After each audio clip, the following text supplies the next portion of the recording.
pulled right back up the middle. Davis charging gloves, throws to first, not in time. A valiant effort from J.D. Davis, but the speed of Mendoza gets him on at first with 2 away. I mean, Davis did a great job of rolling over to his right there. He was throwing across his body, a little bit off balance, but just some nice speed from Mendoza to get down the line. You mentioned his stolen bases. He's always a danger when he's, trying to steal bags, swipe over to second base. But now you have another opportunity where this guy can just charge down that first base line. He gets to run through the bag. It's always tough to get guys out in those spots. On a ground ball, just not hit particularly hard up the middle, Davis was able to get there. Just hit slow enough, and the speed of Mendoza making that possible. And now you've got the muscle and strength of Henry Ford up at the plate. Guy who gained 15 pounds of muscle last summer, did Henry Ford. Some might say he went from a Ford Explorer to a Ford F-150. Oh, I see what you did there, Corey. I like that one. I was hoping that joke would land with you, Josh. The moment I saw Henry Ford, I thought, this is an opportunity. Flew out to center his last time up. Former UVA product, now in the transfer portal, lays off of that pitch. One of just 4 UVA freshmen to hit double-digit home runs. Did that 2 springs ago. Do you think we jump all the way up to F-150, or do you think we go like Escape to Explorer? Now that's a good question as he cranks one into center field. Yost on the move. He makes the catch for out number 3. Josh posed a good question. An F-150 might hit that one out. We'll get back to it in the bottom half of the 7th after the flyout from Henry Ford. Stay tuned to all the action on Cape League TV. You can dream it, if you can cruise in it, if you can summer in it, fish from it, or take it for a day at the beach, we can protect it. The Baldwin Group, protecting the possible. There's been a ton of training when it comes to bat speed or products for players to be able to train bat speed.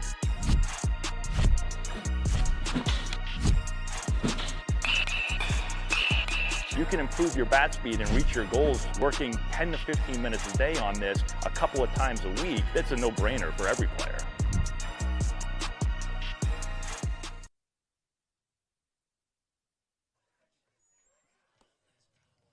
Welcome back to Spillane Field. Bottom half of the 7th just about set to get underway.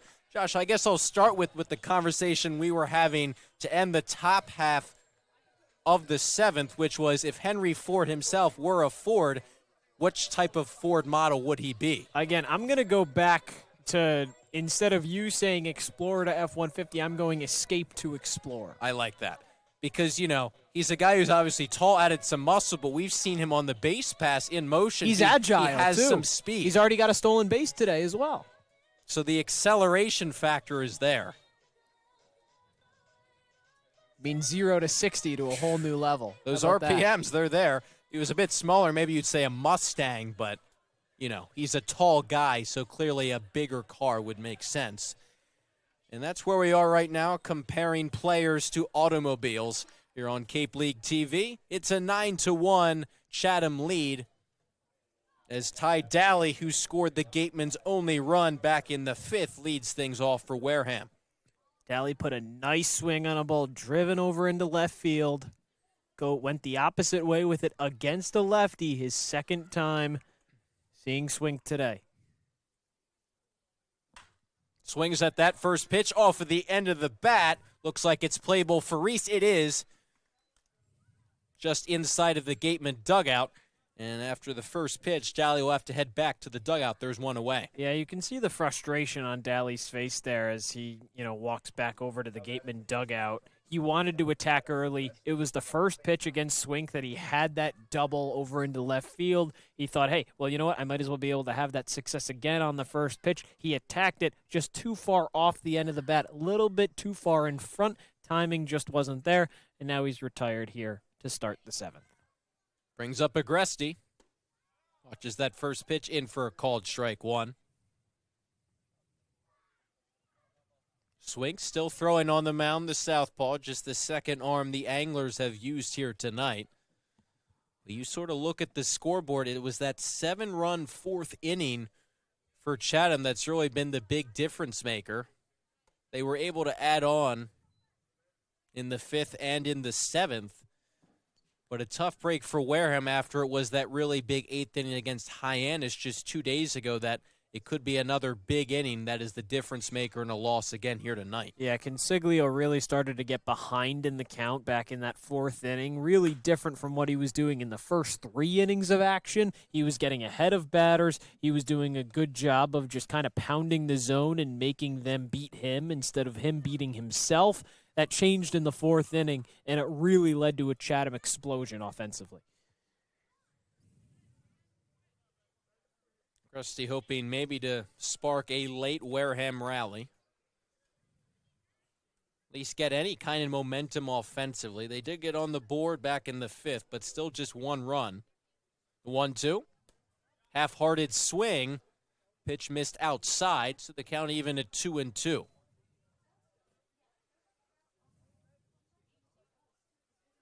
Agresti did look comfortable in the box yesterday, getting the start behind the dish.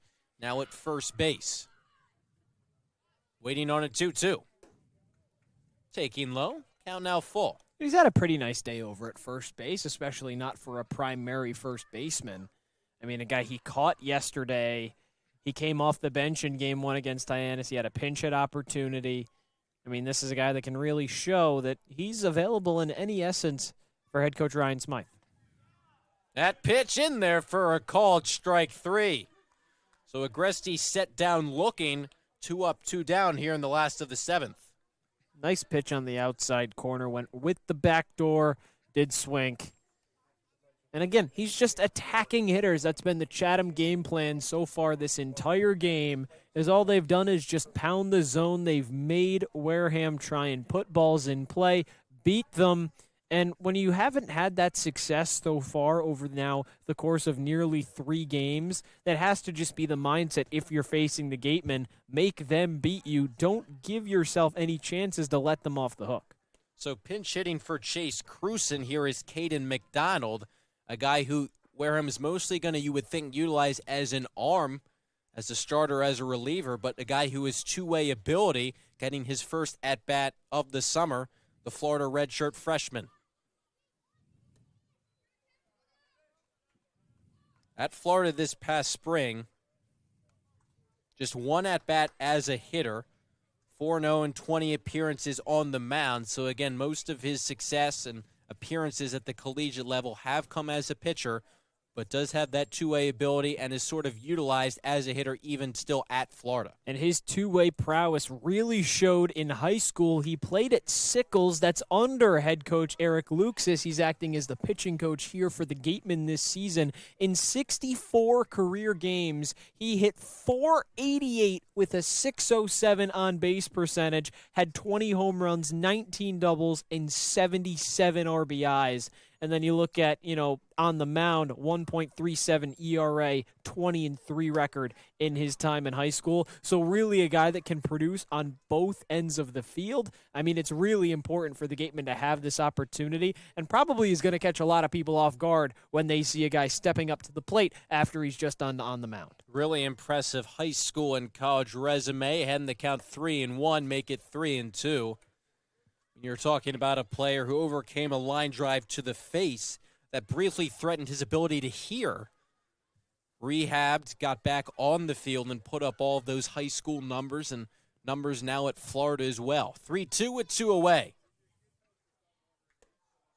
That pitch misses high, and in his first at-bat of the summer, the two-way player, Caden McDonald, reaches first on a walk. He's got that 1,000 on-base percentage, Cory, now. Can't beat that. And with a 8-run deficit, another pinch hitter for Ryan Smythe. It's Van Shan, who will replace Jared Davis. This won't be a guy that you're going to see on the mound unless things get really interesting. But when you have him over at the hot corner, that's a spot that he's, very prone to playing at. We might see him defensively in at second base, but it just depends on if Smythe decides to move some guys around. Obviously, that's where JD was earlier in this game. I mean, he hit 328 this past year at USC Upstate. His freshman year, 307 Big South Freshman of the Year. Well, and so it's another game where you're getting a bunch of hitters now at bats as you've gone to the bench twice now. So I guess that's a positive, but it probably wouldn't have been the first choice for Ryan Smythe if this had been a closer game, riding with the guys 1 through 9 looking for a win. But when you get in spots like this, right, I mean, this is something that we talked to Smythe about yesterday before the contest against the Kettleers, was that these first, week or two, it's all about just finding out who can go where. Can you plug this guy in off the bench, and is he going to be warm? Does he need to play the whole game to really have that ability to hit in the later innings? Who can handle the pressure on the mound? Who's a guy that can start? Who's a guy that can come in low leverage, high leverage spots? It's all of those little things from a whole team of guys that, not a whole lot of people know each other. Maybe they've played against some people, have some friendly competition on that aspect of things, but not a whole lot of collegiate teammates all coming to this Gatemen team. Everybody has to work together, and the only way to kind of learn how to do that is by getting some active reps in. You can't just say, oh, let's all sit down and, talk about everything and have some sort of kumbaya moment where everybody can realize, who's going to play well and succeed in this specific position. The best way to do that is just see how everybody performs on the field. You're trying to fill in some of those gaps, and certainly as the hitters try and find their rhythm, the more at-bats against live pitching, the more likely they are break out of any slumps they're in. That's fisted into right field. Jogging in and making the catch is Freeman to bring an end to the 7th. A couple of pinch hitters, no difference in the score. It's all Chatham through 7 innings. They lead 9-1.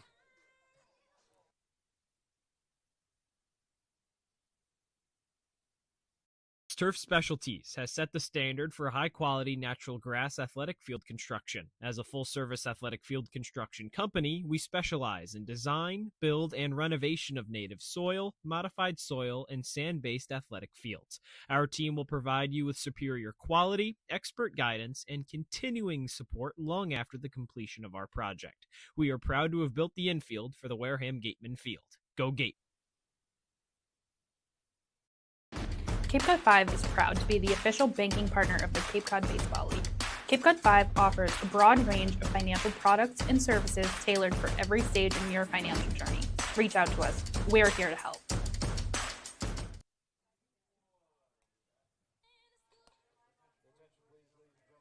So we've talked about Henry Ford, the Chatham center fielder here tonight at length. Guy who spent his first 2 collegiate seasons at UVA. But he transitioned with the Cavaliers from first base to outfield, learning a new position, trying to increase his versatility. But the guy who replaced him at first is another two-way player, Chris Arroyo, who played with Ford last summer in Cotuit. Arroyo played in Cotuit, but was teammates with Ford 2 summers ago with the Charlottesville Tom Sox. And then that even connects to the Gatemen, as Rylan Luho and Chris Arroyo were teammates back at Marjorie Stoneman Douglas High School. Really a nice full circle moment here for these two guys. Really just friends by association, you could even say.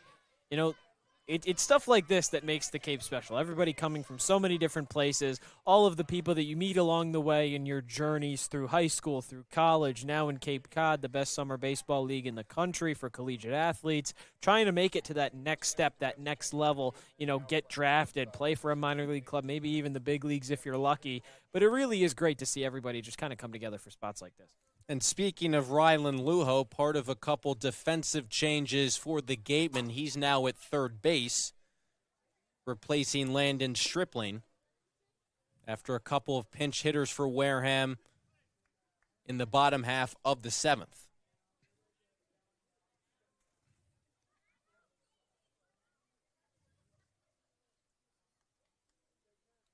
It is Hudson Rowan still working on the mound, getting a strike on the swinging foul ball.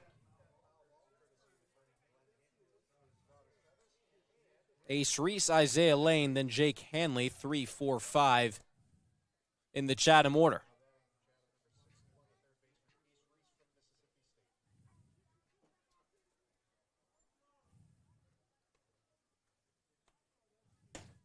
Breaking pitch misses low.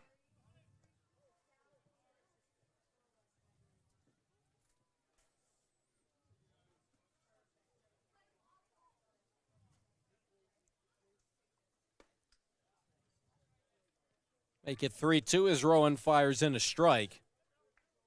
The third arm used by Wareham here tonight. Chatham's countered with just 2 of their own. Couple of shakes and he'll come home on 3-2. Foul tip straight back. Reese has done a really good job of just seeing pitches, throughout this game. Even in the at-bats that he hasn't reached base and he has gotten out, he's brought pitch counts up. He's been seeing pitches. He's been fighting back in counts. He's doing it right here. Payoff coming up. Good to see out of a third baseman. On the outside corner, a called strike 3. Reese down looking to open the 8th. He wanted that one. His elbow guard was already off. His bat was already tossed back to his dugout. He was about halfway up the line, not actually, about 3 steps. But he really thought that pitch was outside, he could absolutely win an Oscar for that. We've seen a few of those here tonight where hitters have thought they've had ball 4, taken some of the equipment off. Now here is Isaiah Lane as part of some of the defensive changes to go along with those pinch hitters. Van Shayen now at shortstop, and that will move Randall over to second base. Still, though, Pablo Bustamante behind home plate calling the balls and strikes. He's done a nice job today. It seems everything pretty even. Anything that may be controversial, if you want to say that and have it be one way or the other, he's been very consistent with it throughout the course of the night, which is always something you like to see from a home plate umpire. Especially in a game that's remained a large deficit, large lead for Chatham, that is. Not trying to get home early, calling it fair and square both ways.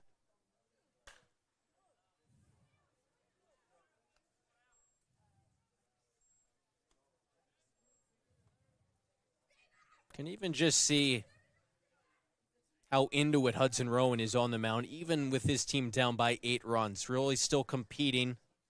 Can hear him grunting, can hear him interacting with Mac Rose behind home plate. The nods as the FSU left-handed pitcher has worked the count even to 2-2 on Isaiah Lane. And he's really firing it in there, Cory, isn't he? During that scrimmage against Falmouth, he was sitting between 88 and 91 miles an hour, topping out at 92 on that fastball. The off-speed was between 80 and 85, depending on what he was throwing.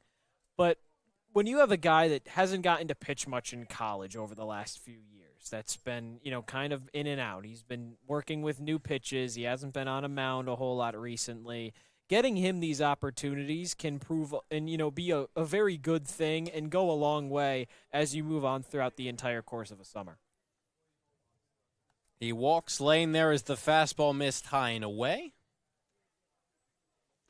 Lane has reached base in 4 out of 5 plate appearances, minus the sac fly. So Jake Hanley digs into the box with a runner on at first.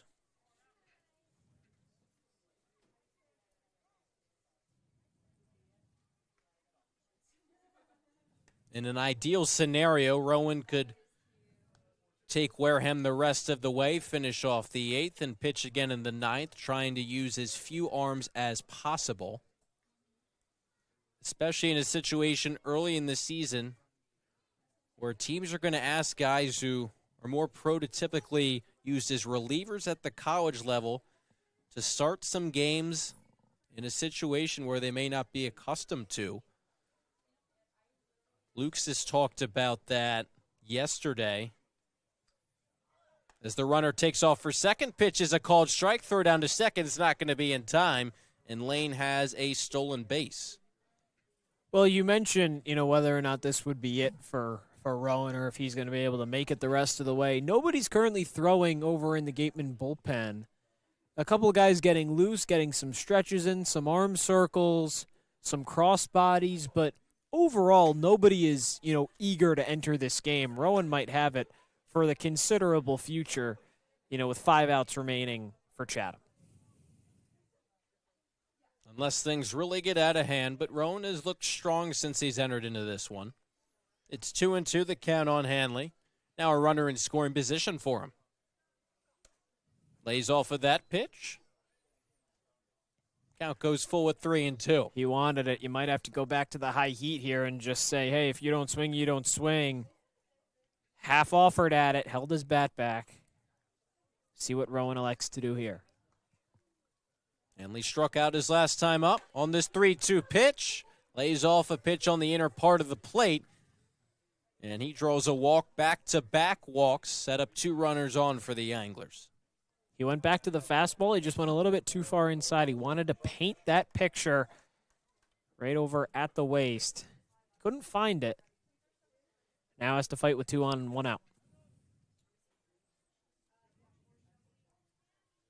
Noah Miller was hit by a pitch his last time up. As Josh has mentioned, so many of these Chatham hitters getting plenty of at-bats here tonight. We haven't really seen any pinch hitters or substitutions in terms of position players, again, as we talked about, mostly because Chatham doesn't have a ton of options off the bench. But the guys who have been penciled in the starting 9 have been effective. They played at 9 runs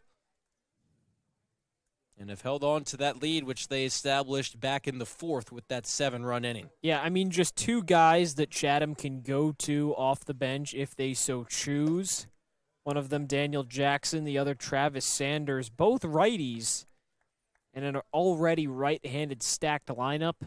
You know, maybe you can replace some of the lefties in the lineup at this point in the game. If it was a closer game, try and get that platoon advantage. Not a whole lot of a point to do that right now. Might as well just roll with the guys that you got. Unless you want to get some more guys, some more ABs, kind of do what Wareham is doing, but on the opposite end while you're leading. It's a 2-2 count to Noah Miller with 2 on and 1 away. Went chasing for that one. Came up empty. Rose hangs on to the foul tip, and there's 2 away. Rowan's talking to himself in his glove. He's getting excited. He's getting hyped up. He doesn't care what the score is. He's out there trying to perform for himself, give himself that confidence that can be so crucial for the Gatemen as the season continues to move along. And it is what you want to see out of a pitcher, out of a team as a whole. And it's something that Wareham is still going to try and continue and find and build off of. Though this loss may be a tougher one to find a silver lining from, but even Ryan Smythe said after the game yesterday that guys are really ticked off that they lost that one. Again, a great game, which they lost in extra innings after a walk-off, but a good sign that these guys are really passionate and care about coming up on the winning side of baseball games. And again, Cory, I mean, you look at it now through just about 3 total games this season, you know, yes, they've given up a total of 18 runs in 3 games. Yeah, well, 16 of those came across 2 innings of action. 7 against Hyannis back on Saturday, and now 7 here today. Rowan looking to end this frame, fires a bullet to first, will do just that.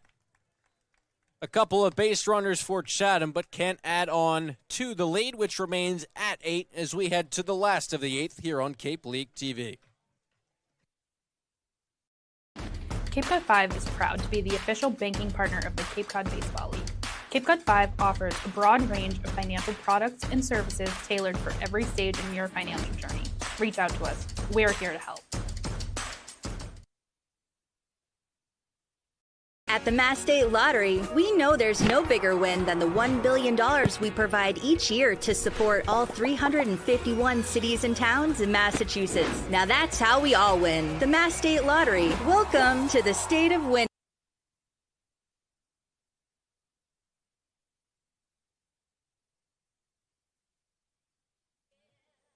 Getting late for the Gatemen, down to their final 6 outs. Down 9-1 against Chatham. And the Anglers turning to their 3rd arm that they've used this evening, Josh.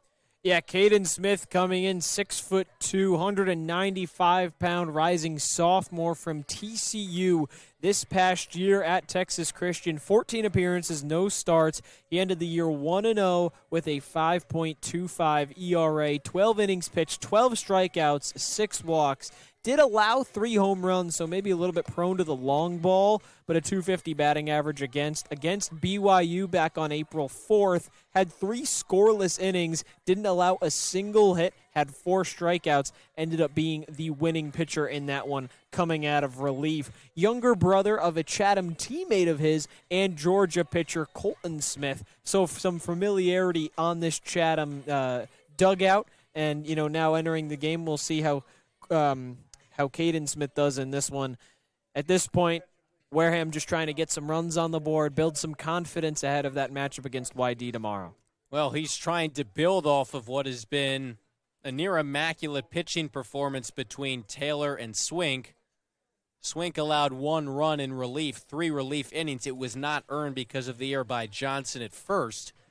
So between the two Chatham arms, 7 innings, allowed just 3 hits, 1 unearned run, just 1 walk, and 13 strikeouts. Really impressive, isn't it? I mean, especially for a team, I'm impressed not only by the pitching, that's something that has been seen in the first 2 games this season, right? I mean, only allowed a total of 5 runs. The 1 to Falmouth, a 1-0 loss to the Commodores, and then a 4-2 loss, 4-2 loss to Bourne. Both of these teams 0-2, just those 5 total runs. But the offense is just excited today, and that's really been the difference in this game. There's Rylan Luho, who was a defensive change over at third in the top half of the inning, getting his first at-bat of the night. Swings at that first pitch and pops it foul. And to your point, Josh, if you're the Anglers, the pitching has already been there through the first 2 games, through those close losses against Orleans and then Falmouth and then Bourne. So maybe with this offensive output here tonight, you've cracked the code. You're ideally back on track. It's 1 game, but the question that you needed to answer was, could you hit? Well, they've hit tonight. They have, and unfortunately, Wareham has just not done that so far, and that's going to be the question moving forward, right? I mean, I talked about it in the last half inning. Just those 2 real blow-up innings are responsible for so many runs across these first 3 games against Wareham. But if they can just eliminate those blow-ups, I mean, Chatham has scored 2 other runs in this game. This very well could be a 2-1 game if you just take out that blow-up inning. Now, of course, you can get into all the what-ifs. Well, you know what? That didn't end up happening. But the offense is what's going to be the deciding factor of whether or not Wareham can stay in these games. Maybe you don't give up 7 runs in an inning, and you get a couple more across, you're up by a few and have a little bit of insurance. Luho able to beat out that infield base hit off of the chopper to Lane. Couldn't make that long throw in time. So Rylan Luho has got his first base hit of the summer, and he's on first to begin the bottom of the 8th. Good for Luho to finally get that hit. I mean, this is a guy that hit well over 300 this past year at Dayton, and he just hasn't found that success so far. He's now in the portal. He's looking for a new home. This is a big summer for him to try and, showcase to a lot of these college coaches why he should be, a starting third baseman as a sophomore for one of these Power 4 schools, as he's hoping to make that jump from a mid-major. Hayden Yost also still looking for his first hit of the summer. Has struck out twice here tonight, remained in the game in center field. He's made a couple of nice plays.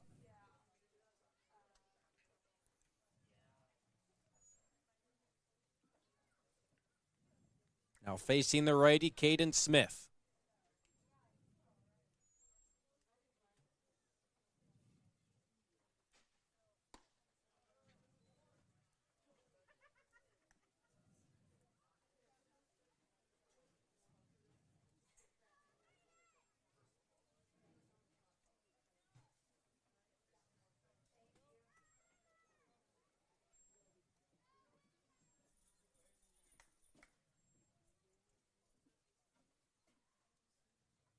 Pitch here from Smith, breaking ball.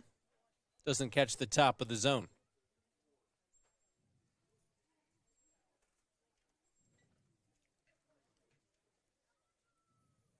It's Luho leading off of first after the leadoff infield single. The new arm is Caden Smith for the Anglers. That one way up. Not even close, counts even at 2-2. Good job there from Miller to hold that one, get a hand on it. Obviously, the run over at first base in Luho, not all that important to the bottom line. At this point, you want to get out of this as fast as possible, try and just get these outs, not have a whole lot of shenanigans on the base paths. Weak tapper down the first base line. Miller's going to try and watch it go foul. It will not. That had just enough grass there on the infield, Cory, that as soon as it started to spin back onto the dirt, the grass kind of had it, have a different spinning angle there and keep it from going on the right side of that first baseline. So when we take a look at this, you're going to see that the chopper just really unlucky for Noah Miller. Very fortunate, hitting opportunity there for Hayden Yost. Gets the hit there. That's his first of the season as well.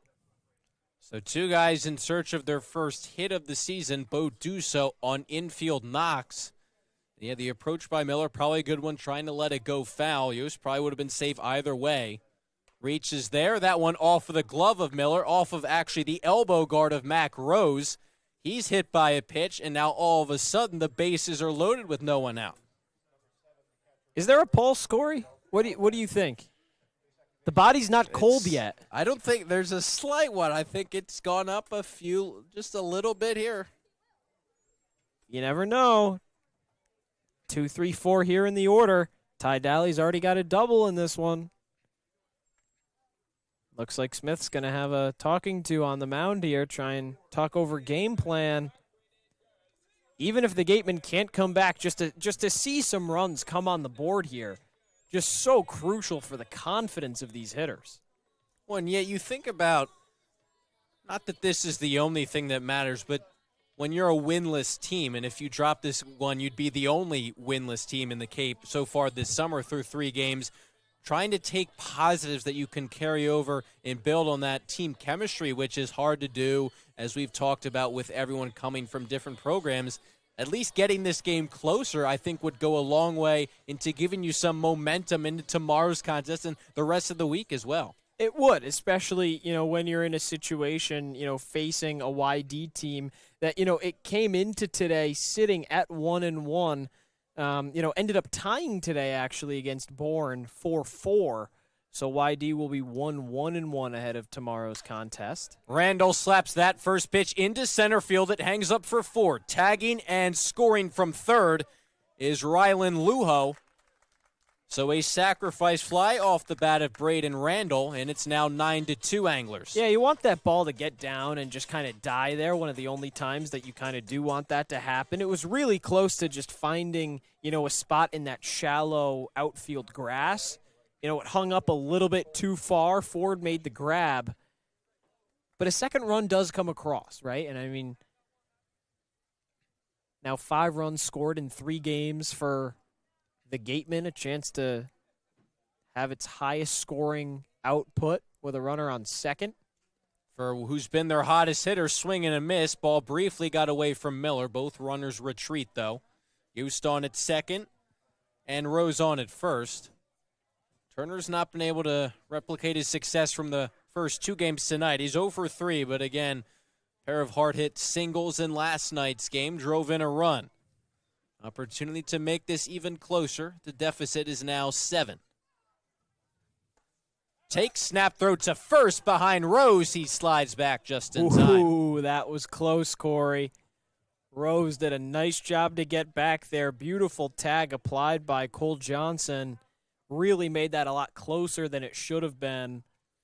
Rose back safely. Still have 2 on here. Count is 0-2 with 1 away to Turner. The pitch here from Smith.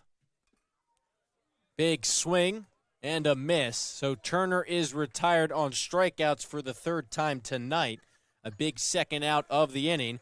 But now the dangerous Ty Daly strolls into the batter's box. One swing from Daly here can cut this lead. And this is a spot where if you're Wareham, you'd also, obviously the offense as a whole, you'd like it to improve. But once you get guys on, it's been a bit of a struggle to bring them home.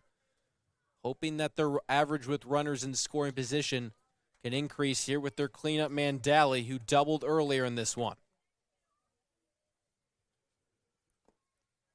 Watching that first pitch low for a ball. Yeah, we've seen Daly attack the first pitch of the last 2 at-bats. It worked out well for him the first time. That was a hard-hit double over into left field. The second time, just a weak number off the end of the bat, ended up being a foul out over to third. Wanted to take that first pitch, see what he's getting himself into. Big swing, got a piece of it. Count even at 1-1.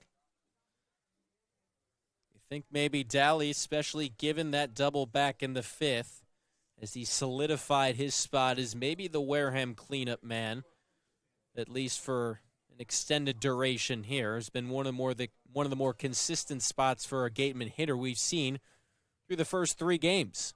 He's waiting on a 1-1 pitch now. Big swing and a miss. Snap throw to second now. And easily back is Yost. Yeah, I don't know which order you want to have them in, Cory, but I would definitely lean on seeing Colby Turner and Ty Daly being those 3-4 hitters really penciled into this Gatemen lineup. Those are the 2 most consistent bats so far that we've seen. Of course, Colby Turner had the 2 hits yesterday. Ty Daly had that RBI double back in game 1, had another double here today, scored that first run. Good bat in the lineup. Big chopper to second. Gloving it and throwing Daly out at first was Mendoza to retire the side. So the Gatemen get a run on a pair of hits. Their second of the evening, still a 7-run deficit as we move ahead to the 9th on Cape League TV. Being a good personal injury attorney is very difficult. If you or a family member has been involved in an accident, hurt at work, suffered a slip and fall, or have been injured due to negligence of someone else, contact the lawyers at Reedy, Kiernan, and McNally, LLP today. They are experienced trial attorneys who practice in all of the courts in the Commonwealth. The firm has been recognized by Best Lawyers in America for outstanding legal representation. Contact Reedy, Kiernan, and McNally, LLP today. The firm is located at 267 Main Street in Wareham. Reedy, Kiernan, and McNally, LLP also has offices in New Bedford and Falmouth. Call 508-295-0286 or visit their website, www.rkm-law.com. This broadcast is a copyrighted production of the Cape Cod Baseball League. Any unauthorized duplication, retransmission, or other use is strictly prohibited. Well, this game here at Spillane Field, trailing by 7, not too long from being final. Some other scores around the league, though. This one not the only other one, kind of edging on blowout territory. Orleans ahead of Cotuit. You have that tie, as you talked about, Josh, between Bourne and YD, who the Gatemen will see tomorrow. Yeah, Orleans just went final. That's an 8-2 win for the Firebirds, but focusing on that Bourne versus YD contest, you know, the Braves took a 3-1 lead after 5 innings, and the Red Sox charged back and flipped that script. Bourne scored 1 in the 7th. The Red Sox scored 3 in the 7th. That one ended after 8 innings. Could have been one of those factors of just losing too much light at a too rapid pace to finish that game out. Obviously, you want to see that game go a full 9. But in spots where, you know, you might not have the lights, you might not have the ability to do that, have to call it for the safety of the players on the field. So a game that lasted just 8 innings. This one here in the 9th, it's 9-2, Anglers over the Gatemen. Cole Johnson, it's 8-9-1, goes after the first pitch and serves it into right field. Turner waits up for it and gloves it for out number 1. Good adjustment there from Turner over in right field. He was tracking it, thought it was going in, then took about 2 or 3 steps to his left, made the grab, especially on an underhand basket catch. Impressive from the right fielder, really showing his dynamic versatility in the outfield today. Playing the past 2 games in the outfield is Turner, where he played a lot at Michigan this past spring. First game he was slotted in at second base, as here is Duncan Matthews. And it still is Hudson Rowan on the mound for Wareham. And he has looked sharp again tonight after a really solid inning and 2/3 Saturday. A guy who maybe the Gatemen can rely on a lot out of the bullpen. You might call these past 2 innings almost sort of mop-up roles, but hey, he's looked really good regardless. Yeah, I think Rowan's going the rest of the way at this point. I don't think anybody's coming in for him, especially with Chatham down to, the final 2 outs of the top half of the 9th. There's a little bit of action over in the Gatemen bullpen, but it just looks like a nice pitcher-catcher game of catch. In a spot like this, even if Rowan starts to get shelled a little bit, 3 runs away from a mercy rule that wouldn't even come into play anyway because we're in the bottom of the 9th. The game is effectively over at this point, unless Wareham challenges with a massive comeback in the bottom half. 1-2 on Matthews. Wareham got 1 back in the bottom of the 8th. Still their season high in runs is 2. Done that tonight and Saturday against Hyannis. That pitch sails high.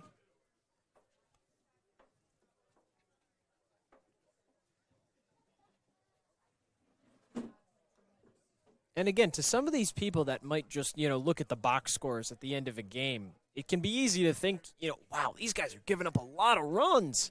But it's just been 2 innings that are responsible for so many of these runs. I mean, this pitching staff is a lot better than what the final score is going to look like tonight, and especially what the final score looked like on opening day against Hyannis. And listen, you can't take away innings, certainly, but if you could take away the 4th, this is a tie game at 2. And you almost would rather get these games out of those innings, especially out of your system now as opposed later in the season. Randall's first test now at second base. Makes a nice play ranging up the middle for the second out here in the top of the 9th. Nice play from Randall, shifting over from shortstop into the second base position, seeing some defensive changes there. That's Cheyenne over at short. So a lot of differences there defensively, and it really hasn't mattered here for Wareham. Mendoza and the top of the order now for Chatham. Base hit for Ethan, his last opportunity in the 7th.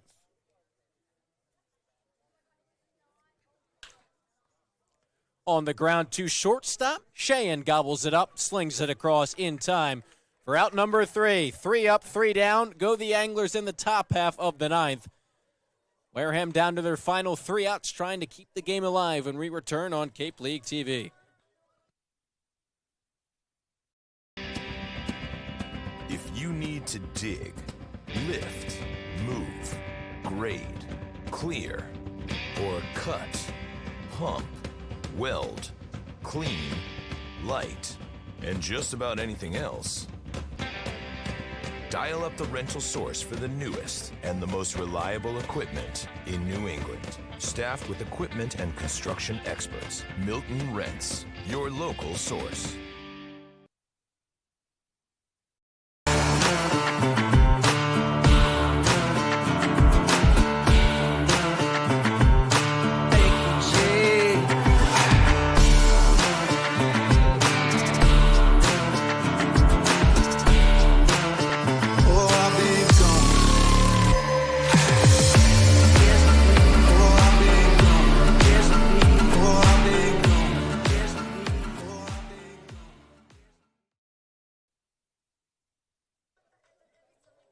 The Gatemen 3 outs away from falling to 0-3.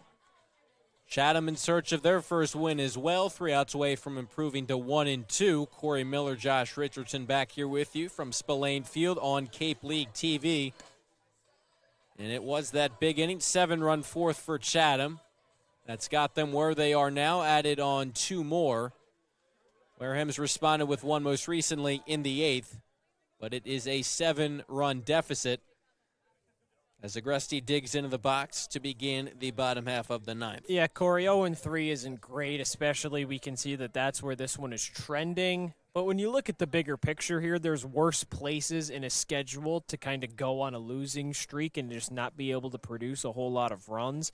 I mean, for instance, when you look at the month of July last season, Harwich just 2 wins that entire month of July, but still managed to squeak into the playoffs. And what did they end up doing? They won the entire thing, Finished Cory. pretty well. Yeah, they finished pretty well indeed. All about getting hot at the right time. Wareham first baseman able to hold up his swing right there. Yeah, when you look at it from the Gatemen's point of view, obviously made a playoff appearance. They started off the season really well, but I think that squad would have told you they would have liked to have played a little better down the stretch last summer. Obviously a completely different squad.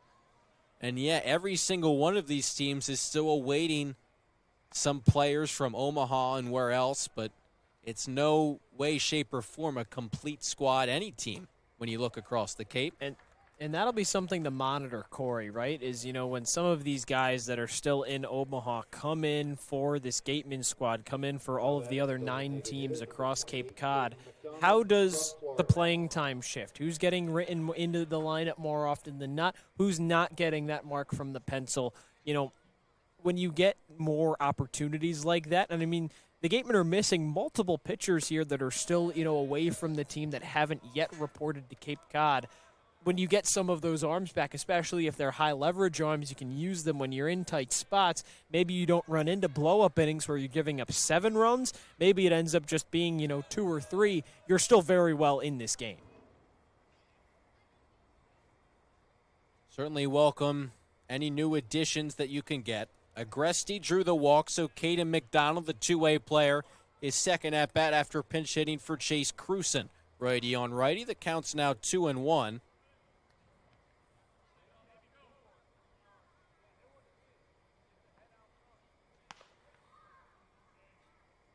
One of those new additions came in the way of Gavin Black, who joined the Gatemen, right-handed pitcher.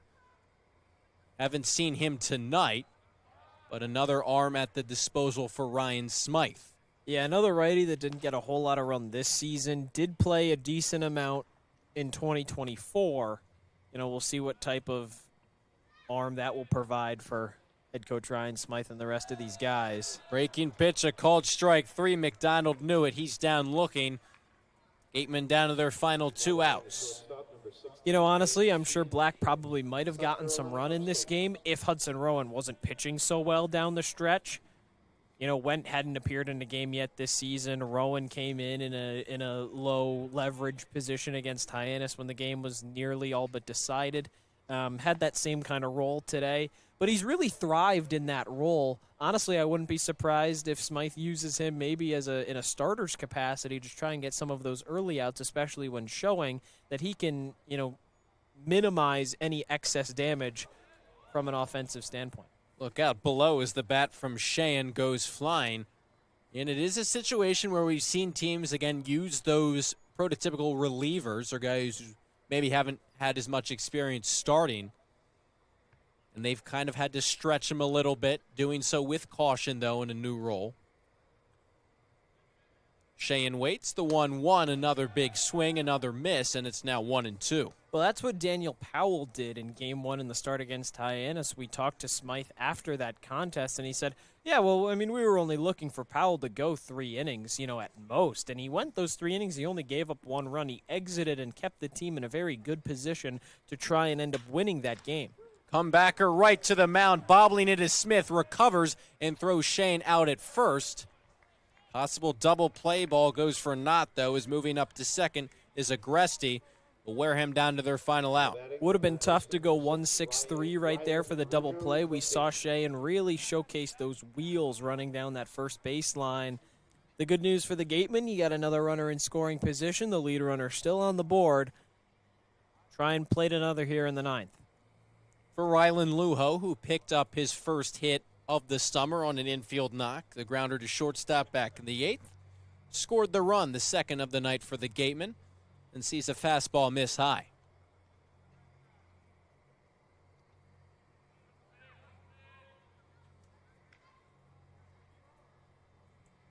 What has been a dominating Chatham pitching performance as well. Caden Smith, the third arm used by the Anglers.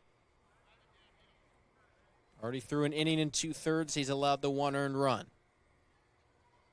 How about Nate Taylor today? We talk about that again. 12 batters faced, 10 strikeouts. 4 perfect innings, and then the 10 strikeouts of 12, probably the most impressive stat. Big swing and a miss. First strike there on Luho. It's 2-1. I mean, sitting in front of us, right behind home plate, we could see multiple radar guns. And, I think that's a universal sign for anybody that's throwing 98 miles an hour at a Power 4 school that just had 10 Ks and 12 batters faced. He's getting some pretty good looks right now. Another swing and miss for Luho. Wareham down to their final strike here tonight. The 7-run fourth for Chatham. Scratched across runs in the 5th and the 7th. Wareham's responded by 2, but still trail by 7. 2-2, 2 away, runner on at second. Smith deals in the dirt. Count goes full. It's Hayden Yost waiting on deck. Good to see Luho keep fighting in this spot, especially when you get to 2 strikes. It can be easy to just, kind of offer at it. He's staying disciplined at the plate. We'll do it now with a full count. Luho waits, and Smith delivers. Swing and a miss, strike 3. That'll do it. Caden Smith slams the door, and behind a 7-run 4th inning, the Chatham Anglers win a 7-run game 9-2 over Wareham. The Anglers improved to 1-2, and now Wareham falls to 0-3. Yeah, I'm beating a broken record here, Cory, but at the end of the day, it was just 1 inning. It was 1 inning that completely changed the complexion of this game if you're Wareham. Think about that in a positive sense. Maybe think about, there's still a lot of work to do with these hitters at the plate. Maybe a new strategy, figure some things out. You get another game back tomorrow against YD, back here at home. You don't have to go anywhere, albeit it's not a very far trip across the Cape anyway. But you stay home, build some momentum, try and grab that first win of the season tomorrow. That game, first pitch expected for 6 p.m. against YD, who did tie tonight. We'll sign it off. Until then, for Rayna Maggelet, our sideline reporter, Chuck Luarasi and Abby Smith, our producers. And for Josh Richardson, I'm Cory Miller saying so long and good night for Wareham. The Gatemen still in search of their first win of the season.